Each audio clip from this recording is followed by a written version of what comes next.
Hello everybody, this is Vita and today I'm going to read a story called Joseph and the Lying Lady by Fiona Veitch Smith. Joseph was one of 12 brothers who lived with their dad and stepmothers on a farm in the land of Canaan. On the farm were sheep, goats and lots of cows. There were fat cows, there were skinny cows and some were in between cows, but Joseph loved them all. Now Joseph no longer lived in Canaan.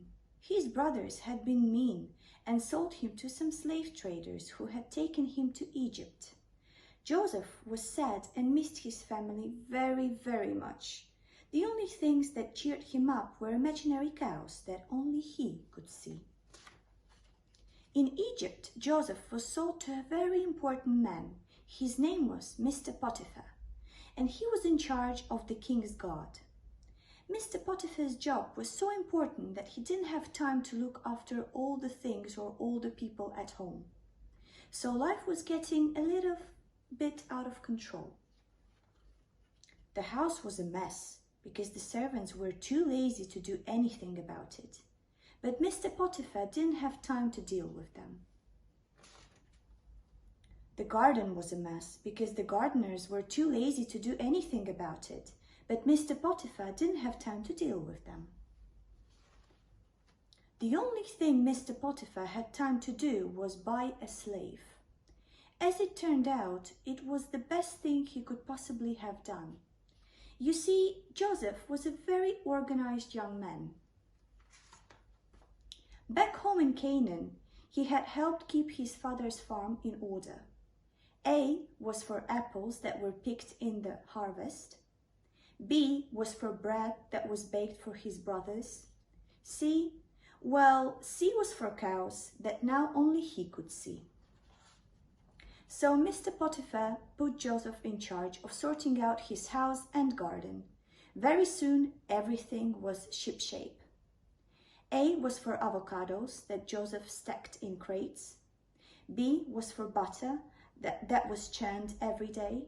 C was for the cows that kept him company and reminded him of home. Many months passed, and although Joseph missed his family very much, he was beginning to enjoy his new life in Egypt. God was looking after Joseph and helped him with whatever he did. Joseph did such a good job. Mr. Potiphar trusted him everything and gave him the best clothes and the best food and the very best bedroom in the house. Mr. Potiphar even trusted him to look after his wife, Mrs. Potiphar, but that turned out to be the worst thing he could have done. You see, Mrs. Potiphar really missed her husband when he spent so much time at work and felt lonely without him. Every time Mr. Potiphar came home, he spent more time with Joseph than he did with his wife, which made her very jealous. She was so jealous, in fact, that she came up with a plan to accuse Joseph of all sorts of terrible things.